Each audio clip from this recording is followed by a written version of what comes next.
Moonshine, Season 14, Episode 2.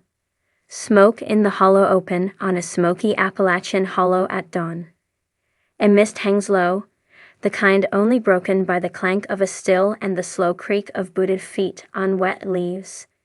Narrator, voiceover, deep in the mountains of Tennessee, where lawmen fly drones and secrets move in moonlight. The shiners of the South push deeper into the woods and into danger. Scene 1. Mark and Digger's hidden hollow. Mark and Digger hunch under a camouflage tarp in Bear Creek Hollow. They've returned to an old shine site last used in 2012, abandoned after a run-in with wildlife and whispers of federal eyes. Digger, grinning, I say, if the gators didn't get us last time, maybe the revenuers will. Mark, ain't no revenuers getting through this mud. We're running the old way, corn mash, copper worm, heart of Dixie style. They uncover a rusting still and begin patching holes with hand-soldered copper plates. Nearby, a new cooling tank system is being tested, a makeshift hillbilly condenser made from an old milk vat and tractor hose. Narrator, voiceover, after last season's brush with law enforcement, Mark and Digger are returning to their roots, high-proof, low-profile corn whiskey. But their quiet comeback may be louder than expected. Scene 2. Mike Cockrell's new partner in a remote holler near Robbinsville. Mike Cockrell is on edge. After his partner Jerry was sidelined by a busted leg in Episode 1, Mike's teamed up with an untested newcomer, his cousin Travis, fresh from 3 years in Florida and with more tattoos than Moonshine experience. Mike. Camera confessional. Travis talks a big game, but talk don't cook mash. I need him to pull weight, not just flex it. They haul in 500 pounds of cracked corn and sugar, but Travis is more interested in filming TikToks than stacking barrels. Mike notices the trail cam light blink nearby. Mike. That's not ours. He signals Travis to get quiet. They duck behind a ridge as a drone buzzes faintly overhead. Narrator, voiceover. The law's eyes are in the sky now, and Mike's got to decide, trust family or go it alone. Scene 3. Tickle and Tim in Rocky Waterson, Virginia. Tickle and Tim are hauling barrels through waist-deep creek water to a hidden boat still. It's a new operation, fermenting mash directly on a flatboat camouflaged with fallen limbs.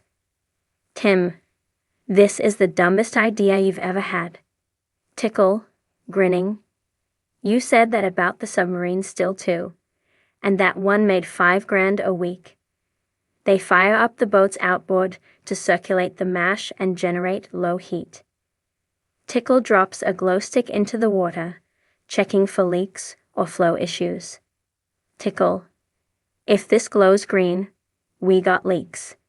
If it don't glow, we got booze. And narrator, voiceover, running liquor on water is high risk, high reward. But backwoods ingenuity might not be enough when you're one gust from being spotted by River Patrol. Scene 4. Richard and Daniel's feud escalates over in Kentucky. Richard and Daniel, former partners, are now rivals. Daniel accuses Richard of stealing his peach mash recipe and selling it to a Nashville distiller.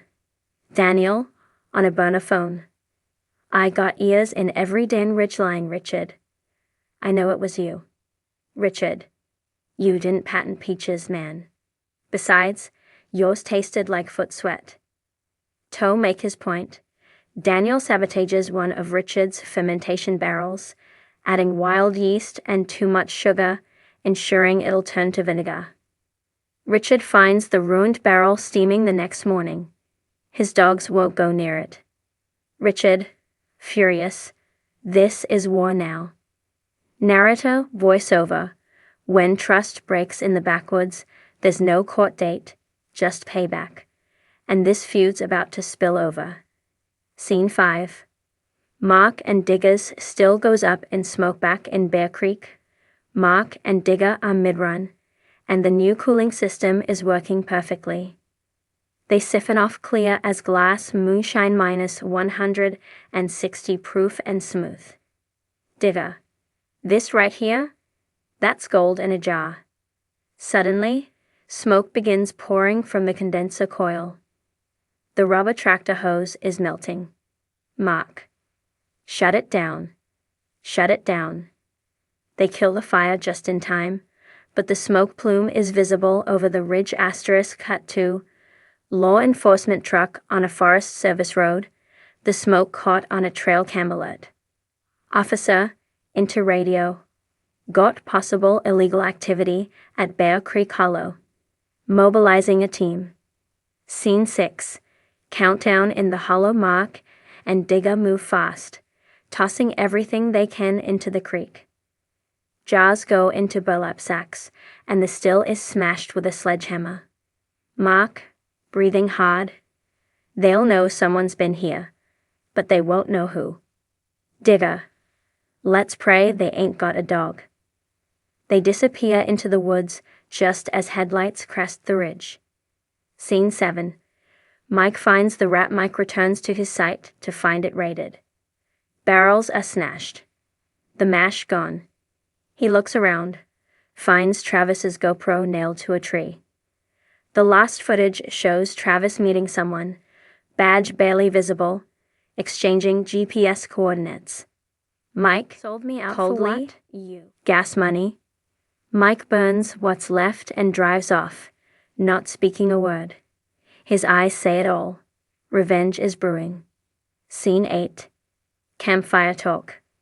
Tickle and Tim and Tickle sit by a fire, sipping their first jar from the river still. Tired but grinning. Tickle. I tell you what, Tim. We make it through this season. I'm retiring. Tim. That's what you said last time. Tickle. Laughs. Yeah, and I lied.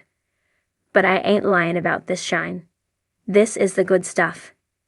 They toast as frogs croak nearby and a distant coyote howls. Footage cuts between multiple shiners, Mark and Digger hiking deeper into the Smokies, stills strapped to their backs. Mike loading a shotgun into his pickup. Richard setting booby traps in his mash shack. Daniel meeting a new buyer under a gas station sign at midnight. Narrator, voiceover. In the hills and hollows of the South, the line between outlaw and legend is thinner than a copper coil. And for these moonshiners, the season's just heating up. Act 1. Basic from ye dead. Scene 1. Mark and Digger. Return to the ghost still. Mark and Digger bounce down a narrow dirt path in a rusted-out 1989 Chevy pickup, stopping in front of a trail that's overgrown with briars. They get out, machetes in hand. Digger, last time we were up here, we left this place in a damn hurry. Mark, that was 'cause of a mama bear and 2 cubs. I take revenuers over a pissed-off bear any day. They hack their way through the underbrush and come upon a rusted-out still half swallowed by vines. Known only as the Ghost Still, it's an old secret site from the early 2000s. Digger, wiping dust off the copper. She's uglier than I remember, but I bet she can still sing. They get to work reviving the old setup, cobbling together a condenser from old radiator parts and a barrel cooler filled with creek water. The firebox still works, miraculously. Narrator, Mark and Digger are betting on a throwback site and a vintage mash bill, sweet corn, malted rye, and raw cane sugar. But in these hills, even ghosts leave footprints. Scene 2. Mississippi Trouble Mick Cockrell has driven 6 hours to meet an unlikely partner, Kelly Williamson, a former rival whose hybrid honey moonshine sold like wildfire last year. They meet in an abandoned barn in North Mississippi. Mike. You sure about this? Last time I saw you You were chasing me with a tire iron. That's 'cause you were trying to poach my distributor. But now we got bigger problems. Kelly unveils a half-built still system made from stainless steel milk tanks and a hidden electric heater, designed to run indoors, silent, scentless, and near invisible. This ain't the backwoods. This is outlaw science. Mike helps set up, but tension lingers. Kelly's cousin, Clay, arrives and eyes Mike warily. Hope this partnership don't blow up like the last one. New alliances bring new risks, especially when one partner holds a grudge and the other's got something to hide. Act 3. Tickle and Tim. Trouble on the VTR Scene 3. Virginia boats still bust Tickle, and Tim return to their floating still. Anchored out in the middle of a remote river, camouflaged under a duck blind.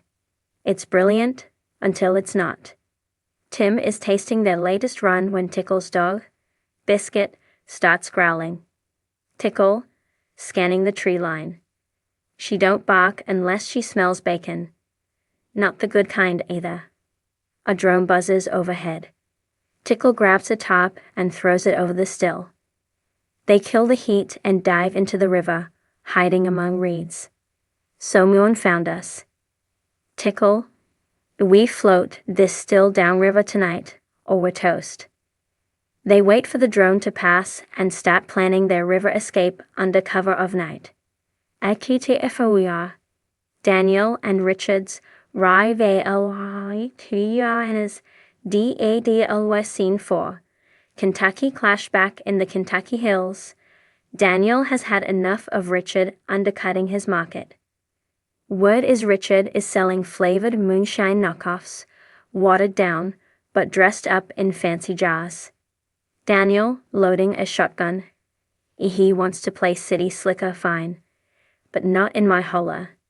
Daniel and his brother Wes hike toward Richard's cabin still sight, planning to confront him, or worse. Wes, we ain't gonna shoot nobody, are we? Daniel, not unless he draws first. They find the still running. But Richard ain't there. Suddenly, a trail camera snaps. Daniel realizes too late. It's a trap. Boom. A flashbang wired to a tripwire goes off. No injuries, but it knocks Daniel flat. Richard, from the trees. You want a war. Bring an army. In the backwoods, justice ain't written in law books. It's written in bruises and busted stills. Akitfoia. The STKOU Scene 5. Revenuers on the Mauve Cut to Law Enforcement HQ. Surveillance footage shows smoke rising from the ridge where Mark and Digger revived their ghost still. Agent Williams, we got a positive ID. Old school setup. 2 signatures on drone heat. We move tomorrow at 500. They prep for a dawn raid. One officer brings out an old map. They think they're ghosts, but even ghosts leave tracks.